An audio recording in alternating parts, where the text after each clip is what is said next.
As this bus moves forward, so do my dreams. Every mile bringing me closer to who I'm meant to be.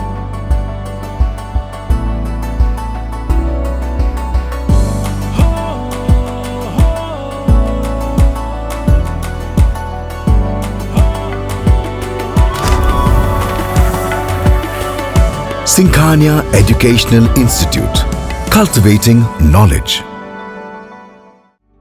Refined oil और process जैसे unhealthy oils ने तो जैसे पूरे market पर कब्जा ही कर लिया है, मगर अब आप इसकी चिंता ना करें, क्योंकि आ गया है वंश कोल्हू का प्योर सरसों कच्ची घानी ऑयल। लकड़ी कोल्हू मेथड से तैयार, ये है नेचुरल और हेल्दी भी। वंश कोल्हू प्योर सरसों कच्ची घानी ऑयल के साथ। वंश कोल्हू, तेल सही मिलेगा यहीं।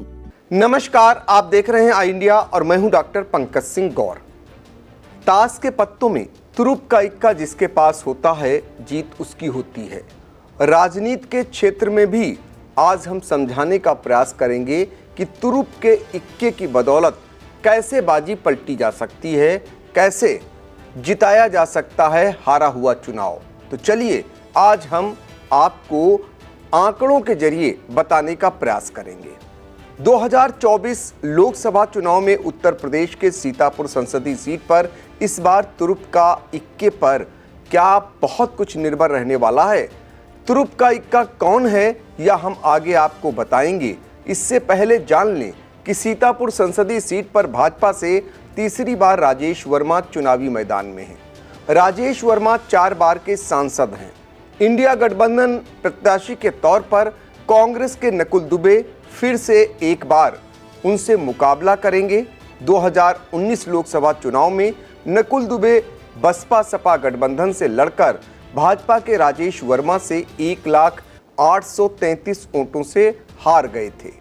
बसपा ने अभी तक यहां प्रत्याशी नहीं उतारा है, जबकि 3 बार बसपा सीतापुर संसदीय सीट से चुनाव जीत चुकी है और 3 बार दूसरे स्थान पर रह चुकी है। कांग्रेस की बात करें तो 1989 में राजेंद्र कुमारी वाजपेयी आखिरी बार सांसद बनी थी। फिलहाल चुनाव माहौल और गणित का होता है।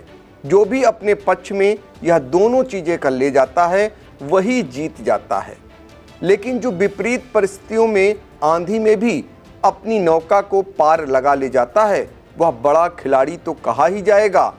फिलहाल तुरुप के इक्के के रूप में सीतापुर में समाजवादी पार्टी के एकमात्र विधायक अनिल वर्मा को माना जा रहा है। 9 विधानसभा सीटों वाले सीतापुर की लहरपुर विधानसभा क्षेत्र से समाजवादी पार्टी के इकलौते विधायक अनिल वर्मा हैं। भाजपा के सुनील वर्मा से 13,155 मतों से वह चुनाव जीते थे। अनिल वर्मा पहली बार विधायक 1991 में भाजपा से बने, फिर 1993, 2002 और 2022 में समाजवादी पार्टी से विधायक चुने गए। अनिल वर्मा के प्रभाव पर अगर नजर डाल लेते हैं तो बात 1989 की है। उस दौरान लोकसभा और विधानसभा के साथ साथ चुनाव हुए थे। डॉक्टर राजेंद्र कुमारी वाजपेयी कांग्रेस से चुनाव लड़ी थीं और पंडित शिवसेवक दीक्षित जनता दल से उनके मुकाबले में थे। राजेंद्र कुमारी वाजपेयी अपने लोकसभा क्षेत्रों की 4 विधानसभा क्षेत्रों में हार गई थी, लेकिन लहरपुर विधानसभा क्षेत्र में इतने मतों से जीती कि वह सांसद बन गई। उस समय अनिल वर्मा की मां चंद्रकली वर्मा विधायक चुनी गई थी। इसके बाद 1991 में अनिल वर्मा बीजेपी से विधायक थे। सीतापुर संसदीय सीट से जनार्दन मिश्रा भाजपा से चुनाव लड़े और वह भी सांसद चुने गए। तब जनार्दन प्रसाद मिश्रा को 1,34,569 मत मिले और कांग्रेस की राजेंद्र कुमारी वाजपेयी 96,863 मत ही पा सकीं। 1993 में अनिल वर्मा सपा से विधायक बन गए। सीतापुर संसदीय सीट से मुख्तार अनीस सपा से 1996 में चुनाव लड़े। 1,48,252 मत पाकर वह सांसद बने।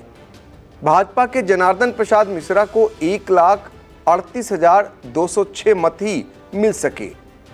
मुख्तार अनीस सर्वाधिक मतों से लहरपुर विधानसभा क्षेत्र से ही जीते थे। अब बात 1998 लोकसभा चुनाव की। सीतापुर संसदीय सीट पर भाजपा के जनार्दन प्रसाद मिश्र सांसद चुने गए। इस चुनाव में सपा विधायक अनिल वर्मा को मिश्रिख लोकसभा सीट से प्रत्याशी सुशीला सरोज का प्रभारी बना दिया गया। मिश्रिख से सपा की सुशीला सरोज तो जीत गईं, लेकिन सीतापुर संसदीय सीट पर सपा को हार का सामना करना पड़ा। 1999 में फिर लोकसभा चुनाव हुआ। इस चुनाव में भाजपा के जनार्दन प्रसाद मिश्र और बसपा के राजेश वर्मा आमने सामने हुए, लेकिन चुनाव में लहरपुर से सपा विधायक अनिल वर्मा तटस्थ हो गए। शायद उनके समाज के राजेश वर्मा पहली बार लोकसभा का चुनाव लड़ रहे थे, लिहाजा यह हुआ कि राजेश वर्मा सांसद बन गए। 2004 लोकसभा का जब चुनाव हुआ तो बताते हैं कि विधानसभा के चुनाव में कभी मुख्तार अनीस ने अनिल वर्मा की खिलाफत की थी, लिहाजा जब मुख्तार अनीस लड़ने आए तो अनिल वर्मा ने भी शायद उनका बकाया चुकता किया। इस चुनाव में बसपा के राजेश वर्मा 1,71,733 मत पाकर चुनाव जीत गए और 1,66,499 मत पाकर सपा के मुख्तार अनीस चुनाव हार गए। 2009 लोकसभा चुनाव में सपा से महेंद्र वर्मा चुनाव लड़े। इस चुनाव में अनिल वर्मा को दरकिनार किया गया।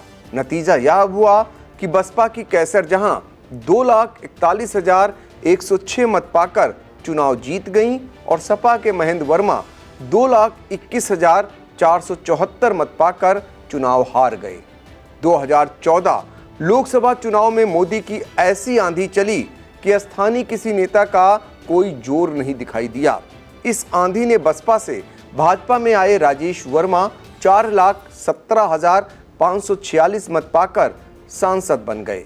बसपा की कैसर जहां 3,66,519 मत पाकर चुनाव हार गईं। 2019 में भी मोदी लहर चलती रही। 2019 में अनिल वर्मा धौरहरा संसदीय सीट से कांग्रेस प्रभारी बना दिए गए। धौरहरा में वह कोई कमाल नहीं कर सके।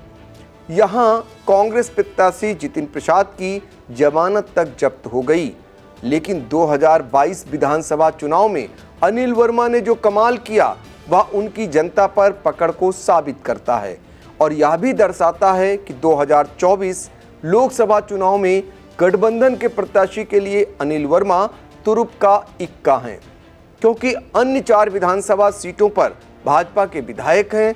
ऐसे में गठबंधन के प्रत्याशी के तौर पर नकुल दुबे कैसे चुनाव जीतेंगे, इसको लेकर जब अनिल वर्मा से आई इंडिया ने पूछा तो उन्होंने बताया कि वह अपनी विधानसभा सीट से कम 30,000 मतों से जिताकर भेजेंगे। अगर कुछ विधानसभा क्षेत्रों में जीत हार का अंतर कम रहा तो लहरपुर विधानसभा सीट से मिली भारी जीत गठबंधन प्रत्याशी को चुनाव में जिता देगी। फिलहाल ये तो जनता को तय करना है कि किसे वो सांसद चुनेगी, लेकिन आंकड़ों पर आधारित ये पूरी खबर आपके सामने आई इंडिया ने रखी और आप कमेंट के जरिए अपना सुझाव जरूर दीजिएगा। नमस्कार।